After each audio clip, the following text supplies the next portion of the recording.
wasn't holding you up, so there's nothing I could do to let you down. It doesn't take a trophy to make you proud. I'll never be more loved than I am right now.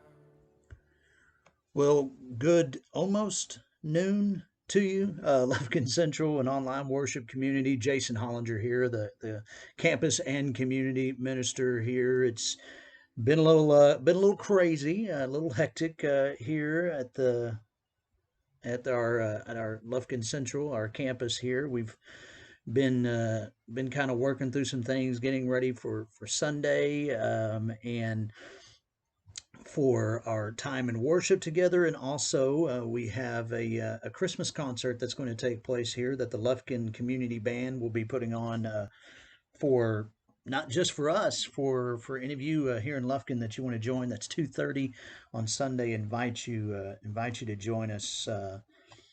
Invite you to join us for that. But for our time in Jesus and coffee a little later in the day, um, I've been I've been reading a lot from the book of Daniel this week as my through the Bible in a year has me been having me going through the book of Daniel, and um, just you know man, just a lot that comes from that. We've talked about Daniel chapter 3 in our evening devotional last night, the even if God. But when you continue to go through just you know the stories in the book of Daniel and what God is doing, and what God has in store for his people, what's when you when you kind of see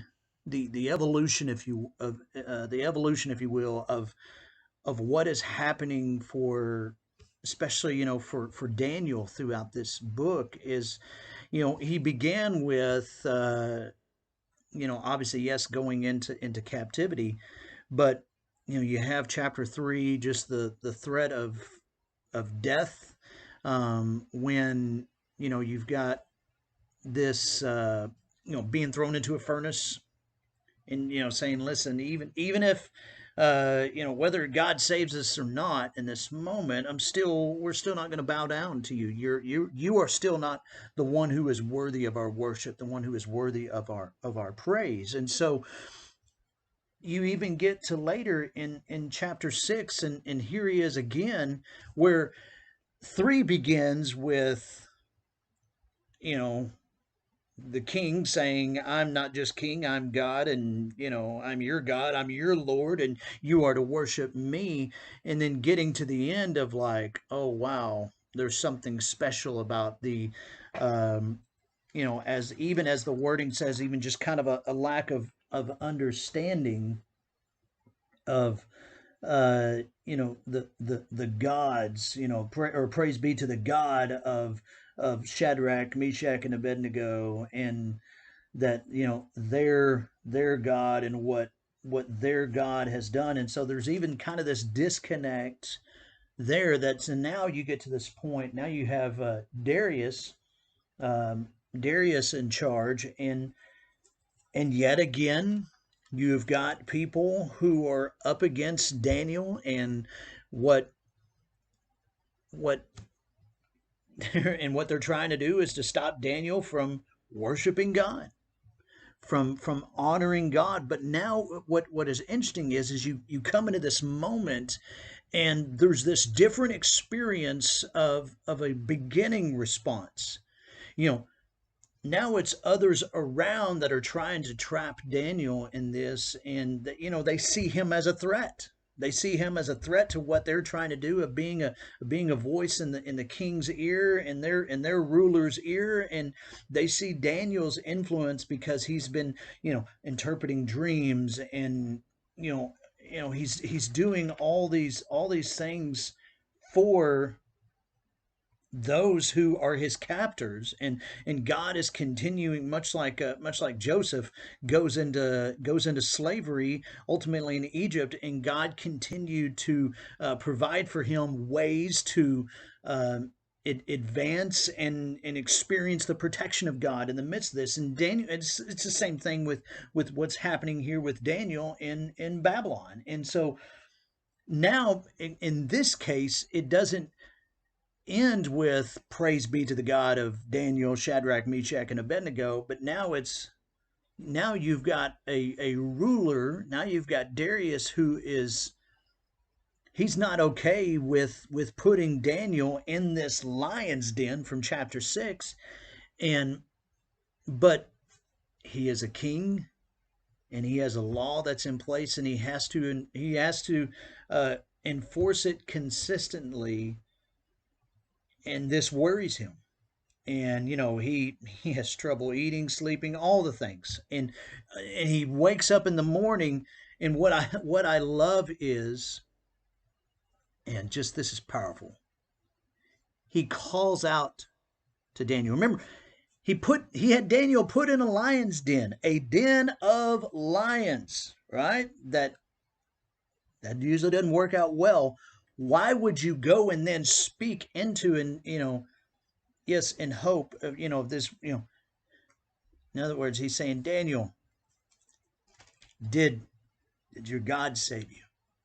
Did your God save you in this? Did the God of Daniel provide you a way to escape this moment?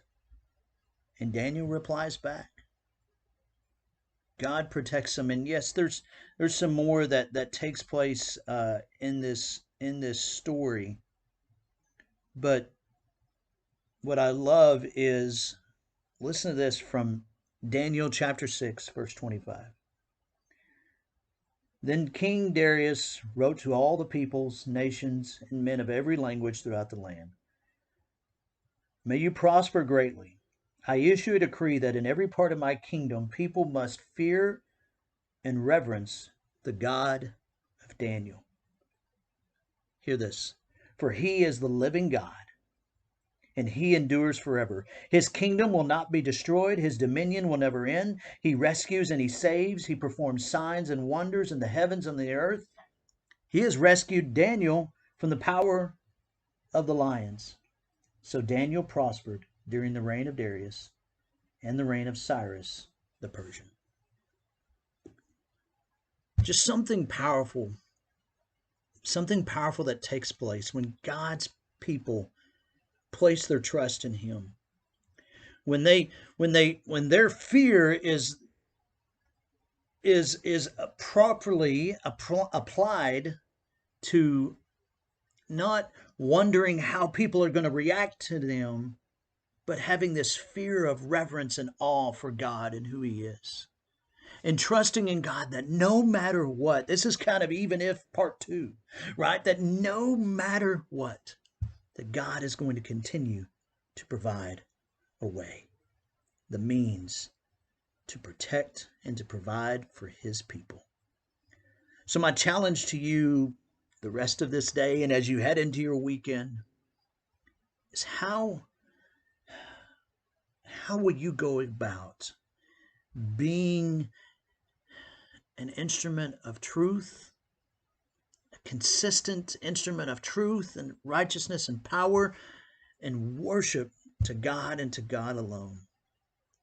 It's not always going to be the most popular thing. There are going to be those who will try everything they can to stop you, to get in your way. But listen, he is the living God, and he endures forever, and his kingdom will not be destroyed. How are you going to live that truth out, even when it may not be popular, even when not everybody's doing it? But as Paul would say, how are you going to live unashamed of the gospel of Jesus Christ? Can't wait to hear and see how it goes. Y'all have a great day. God bless. Going through a storm, but I won't go down. I hear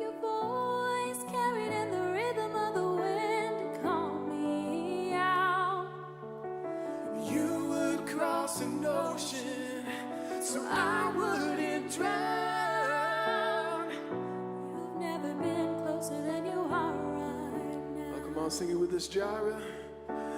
Jireh, you are enough.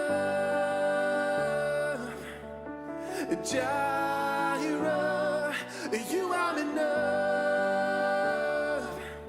And I will be content in every circumstance.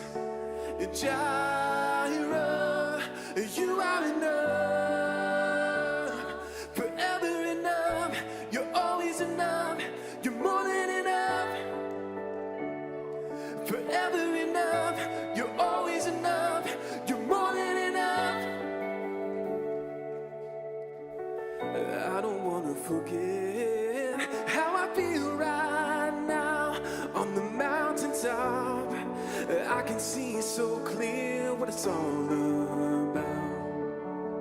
So stay by my side until the sun goes down.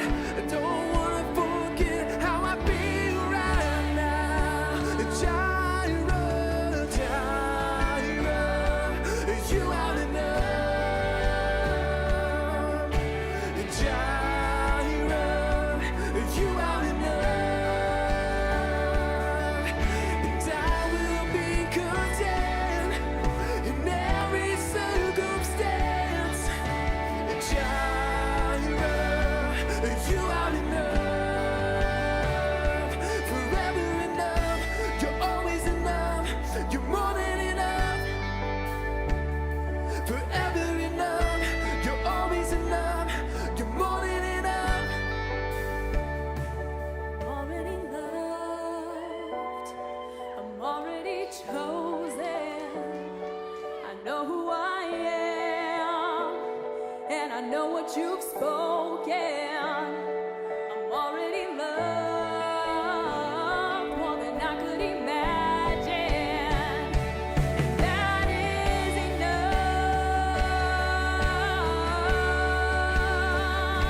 I'm already loved. Already loved. I'm already chosen. I know who I am. I know what you've spoken. I'm already loved more than I could imagine. And that is enough.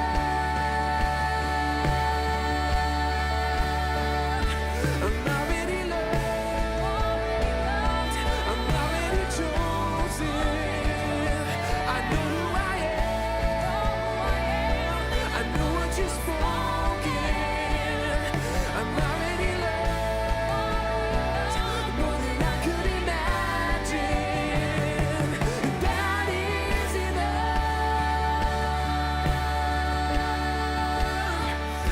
And that is enough. And that is enough. And that is enough. And that is enough. 'Cause you are enough. So I am enough. You are enough. So I am enough. Jireh, Jireh, you are enough.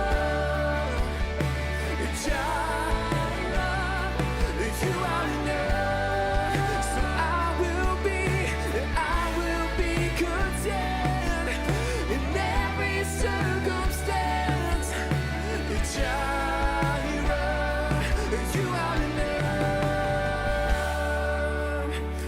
Jireh, you are enough.